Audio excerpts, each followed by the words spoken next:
Hello and welcome back to my channel. My name is Sandra. I share writing tips, writing inspiration, as well as my creative journey.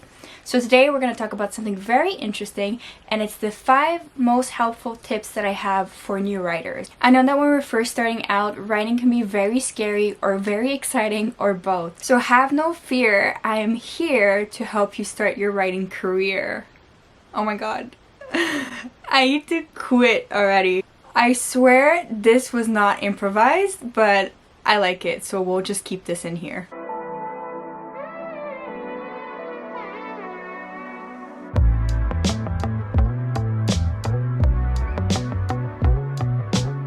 Now my first tip is to form a writing habit. So it doesn't matter if you're 5 years old, 10 years old, 15, 75, 105. It doesn't really matter. As long as you want to write, you can start writing at any age. But once you start writing and you want to get better at writing, you need to form a writing habit. And the best way to form a habit is to create a routine. When you're completely new to writing, or when you're just getting back into writing, it can be very daunting to face a blank page. It can be daunting to, try to think about what you're going to write next. Or maybe you feel pressure to become like the big guys like Brandon Sanderson and Stephen King, who write around 2,000 to 2,500 words a day. But you're not Brandon Sanderson and you're not Stephen King, and they started their careers a long time ago and they built that writing habit. So when you first start writing every day, you need to be realistic with yourself, because writing can be hard and it can be time consuming. Sometimes it could be like it's going by like a flash and it's super easy, but that's not always the case. What you want to do is that you want to start slow and work your way upward. So you want to basically build that stamina to be able to write more. It's kind of like going to the gym. You could go to the gym for 3 hours on your first day, but the amount of motivation you'll have to do that the next few days will be very limited, or after a week you'll already burn yourself out. The same principle applies to writing. Start maybe small, start with 300 words a day or 30 minutes a day, and then build on that. Make sure that you are being consistent enough, make sure that you can handle it, that you can fit in your schedule, and then from there, maybe in a few months you can do 500 words or 1,000 words, or you could do 1 hour a day. It all depends up to you, but I do strongly encourage to form a writing habit regardless. My second tip is to write what you want. Please start out by writing what you really want to write. Don't be afraid of messing up or consuming your first good idea, because ideas, they come and they go, and they will keep coming as long as you're receptive to them and as long as you're in that headspace. I kid you not, most writers have up to like 10 to 20 ideas, and even if you only have that one idea, and even if you only want to pursue that one idea, don't you worry. All you gotta do is stick with it and to spend your time with it and continue working on it, and it's gonna be brilliant. But the true reason why I recommend to write what you really want is that when you're invested in your story or in your idea, when you're really writing what comes to you and what really feels natural and what really occupies your mind, then you're more likely to finish your first draft. You're more likely to be excited. You're more likely to want to continue writing. Stop listening to those stereotypes that writing has to be hard all the time. It has to be complex all the time. My first novel that I wrote when I was 14, 15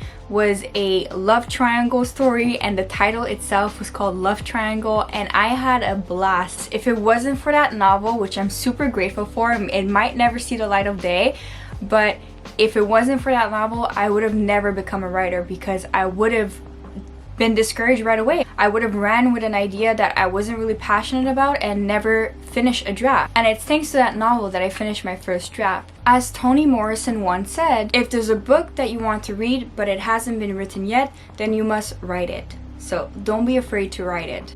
My third tip is to finish a project. The most essential practice for writers is to actually finish the pieces that they started. It doesn't matter if it's a short story, a poem, a novella, a novel. You need to develop the ability to finish things, essentially to see them through. The reason why is that it builds your confidence, not only as a writer, but as a person capable of finishing things, as a person that can go from the journey from A to Z and know that they can do it again. Because it's only when you finish your draft that you can edit it and rewrite it and make it as perfect as you want to make it. This is an important phase, especially if you want to see your work published, and especially if you want to see your work come to life. As Ray Bradbury once said, quantity produces quality. If you only write a few things, you're doomed. So the practice of finishing drafts is gonna give you that quantitative feel to your writing. It's gonna give you that motivation and that confidence to keep on writing. My fourth tip is to stop comparing yourself. Ernest Hemingway once said, "The first draft of anything is shit." And he was right. But as the saying goes, the thief of all joy is comparison. You should not be comparing your work and yourself to published work and to other authors, because it's just not fair. You can't compare your first draft, your first line, your first chapter to something that has already been tweaked and improved on and published. It's just not fair to you. Not only is it not fair, but it's also not realistic. How can you compare yourself to anyone else? You're such a different person. Your working habits are different, your story is different, your writing style is different. It's just not fair. Even as I share these tips, some of these tips might work for some people and some of these tips might not work for some people. And not only that, some people can use these tips in a wildly different way than I would use them. Say I would write maybe 15 minutes a day and someone else would start off with 40 minutes a day. Everyone works at their own pace, everyone is their own person, and don't compare yourself, because the only person you should try to compare yourself if you want to be a successful writer is to yourself. Over time, you'll be able to see your own progress, and when you go and revisit the first drafts of your novel, you'll be able to see how your writing has evolved or how the power of editing can change things a lot. So don't compare yourself.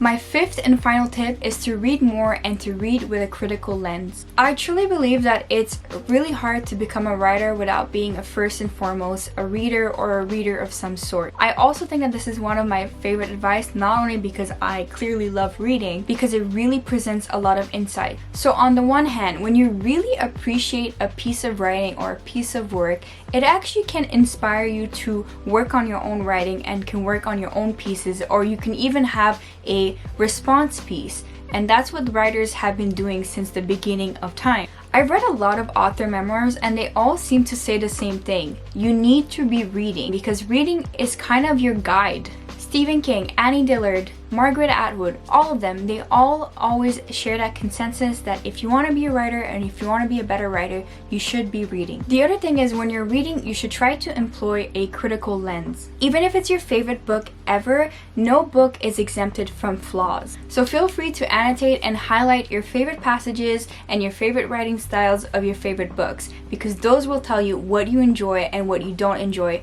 as a reader, and that can help you form as a writer. And then to take it further, try to write an in-depth book review. Writing book reviews is really what starts a lot of people's careers into writing, because if you guys didn't know this, John Green has done this. He did this for a magazine and it actually taught him a thing or two about writing. So write a book review, write a list of things that you did really like, that you enjoyed, and things that you didn't really like and you didn't understand. Make sure you look at the content as a whole, but make sure you also look at small and specific things that make up a writing. So description, dialogue, characters, character motivations, all those things you should be looking at. And I'll leave you with a William Faulkner quote. Read, read, read. Read everything. Trash, classics, good and bad, and see how they do it. Just like a carpenter who works as an apprentice and studies the master. Read, you'll absorb it. Then write. If it's good, you'll find out. If it's not, throw it out of the window. So those were my 5 helpful writing tips for new writers. I hope these were helpful for you. Even if you're not a new writer, even if you're a seasoned writer, I hope these inspired you enough to keep on writing, keep on reading, and keep on going.